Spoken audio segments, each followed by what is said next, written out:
बिस्मिल्लाहिर्रहमानिर्रहीम। अस्सलाम वालेकुम। Welcome again to my YouTube channel. मैं हूं आपका होस्ट उमर शाहिद।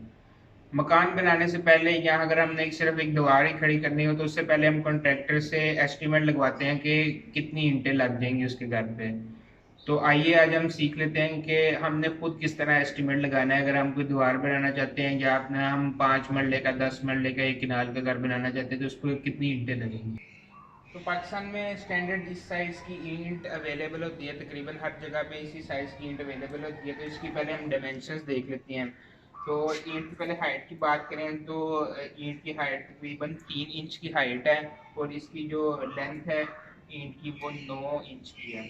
तो अगर हम सिर्फ 1 फुट के हिसाब से नापना शुरू करेंगे तो उससे जो है वो एस्टीमेट हमारा सही नहीं निकलेगा। तो हम अगर 10 फीट बाय 10 फीट की जो है वो दीवार देख लें, यानी कि 10 फीट लंबी दीवार और 10 फीट हाइट पे, यानी उसकी जो है हाइट दीवार की 10 फीट हो, तो उसकी कैलकुलेशन करें तो उसके बाद हमें पता लगता है कि एक अगर हम इस वक्त सिर्फ ईंट की बात कर रहे हैं, इसके दरमियान में जो सीमेंट इस्तेमाल होता है उसकी बात नहीं कर रहे। तो अगर सीमेंट इस्तेमाल किए बगैर हम दीवार खड़ी करेंगे तो उसके ऊपर तकरीबन जो है वो 5.5 ईंटें एक square feet by square feet पर लगेंगी। तो अगर दूसरे तरफ सीमेंट की बात करें कि दरमियान में जो है जो ईंट लगाई जाती है इसके ऊपर भी सीमेंट लगाया जाता है, साइडों पे भी सीमेंट लगाया जाता है, नीचे भी सीमेंट लगाया जाता है। तो कैलकुलेशन करने के बाद पता लगता है कि एक square foot by square foot में तकरीबन जो है वो 5 ईंटें इस्तेमाल हो जाती हैं। तो इस हिसाब से अगर हमारी 10 फीट लंबी दीवार है और 10 फीट ऊंची दीवार है तो 10 बाय 10 यानी कि 100 स्क्वायर फीट की जो है वो दीवार हो गई। आपने कैलकुलेशन करते हुए पहले उसकी लेंथ मापनी है, दीवार की 10 फीट लेंथ, हाइट मापनी है। अगर 10 फीट की हम बना रहे हैं, ये हम एग्जाम्पल के लिए ले रहे हैं, दोनों को आपस में मल्टीप्लाई करना है।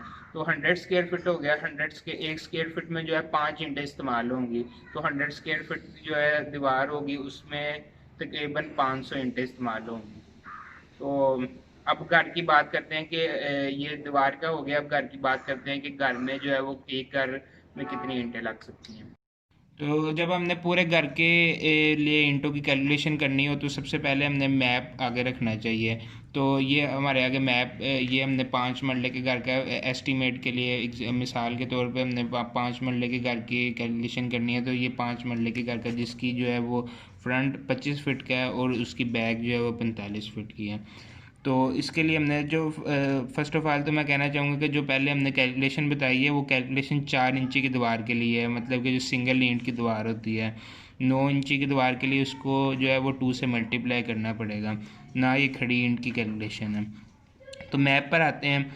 तो आपने जैसा भी घर बनवाना है आप उसके लिए उस तरह का मैप तैयार करवाएंगे। तो मैप को सामने रख कर आपने जितनी भी मैप के ऊपर दीवारों की जो है लेआउट किया होता है तो दीवारों को रनिंग फुट के पर गिन लेना है। जैसे ड्राइंग रूम के लिए फ़र्स्ट ऑफ ऑल हम लेते हैं।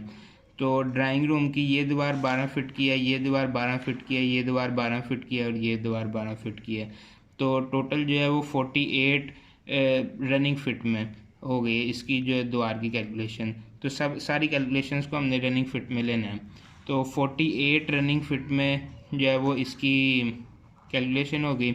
उसके बाद हमने देखना है कि हमने लेंटर कितनी ऊंचाई पर डालना है। तो हम हाइट यानी कि दीवार की हाइट कितनी होगी तो वो हम 12 स्क्वायर फीट ले लेते हैं, 12 फीट ले लेते हैं। तो इसको 12 के साथ मल्टीप्लाई करेंगे तो ये इस दीवार के लिए जो है वो इस कमरे की दीवारों के लिए ईंटें के लिए स्क्वायर फीट निकल आएंगे। अब वो 1 स्क्वायर फीट के लिए में 5 ईंटें इस्तेमाल होती हैं तो इसके लिए जो आंसर आएगा उसको 5 के साथ मल्टीप्लाई करवा देंगे तो हमारा एस्टीमेट निकल आएगा। उसके बाद आपने जो है वो दूसरी दीवारें, अब ये टीवी लाउंज की इस दीवार के लिए, इस दीवार के लिए, इस दीवार को हम दोबारा जो है नहीं गिनेंगे क्योंकि ये ड्राइंग रूम की कैलकुलेशन के साथ इसकी कैलकुलेशन हो चुकी है। किचन की सब रनिंग फिट में गिन के उसके बाद जहाँ पे लेंटर डालना है उसको उतने के साथ मल्टीप्लाई करेंगे तो उसका स्क्वायर फीट निकल आएगा। उसके बाद स्क्वायर फीट निकालने के बाद उसको 5 के साथ मल्टीप्लाई करेंगे तो 4 इंची की दीवारों के लिए कैलकुलेशन निकल आएगी। और अगर उसको फिर मल्टीप्लाई बाय 2 करेंगे तो 9 इंची की दीवारों के लिए। तो अगर आपकी 9 इंची की कुछ 9 की हैं कुछ 4 की हैं तो आप उनको अलग-अलग करके कैलकुलेट कर सकते हैं। तो उसके बाद बात करेंगे बीच में दरवाजे और खिड़कियाँ, डोर्स विंडोज़ वगैरह आती हैं तो उनके लिए क्या करना है। आपने ये सारी कैलकुलेशन करके जो रनिंग फिट और हाइट मल्टीप्लाई करके जो आपके पास आंसर है, जो कैलकुलेशन निकलेगी, आपने उसको जो है ना आपने देख लेना आपके डोर्स विंडोज़ कितने स्क्वायर फिट की हैं। तो जितने स्क्वायर फिट की होंगी वो टोटल में से उतने माइनस कर देने हैं, और माइनस करने के बाद उसको जो है वो आपने 5 के साथ मल्टीप्लाई कराना है, क्योंकि एक स्क्वायर फिट में 5 जो है वो ईंटें इस्तेमाल होती हैं, तो उससे आपका एस्टीमेट निकल आएगा। तो वीडियो पसंद आई होगा तो इसे लाइक कीजिएगा। किसी चीज़ की समझ नहीं आई तो आप कमेंट सेक्शन में हमसे पूछ सकते हैं। तो वीडियो को ज़्यादा से ज़्यादा शेयर कीजिएगा ताकि मज़ीद लोगों को भी इसके बारे में इंफॉर्मेशन मिल सके। चैनल को सब्सक्राइब कीजिएगा। खुदा हाफिज़।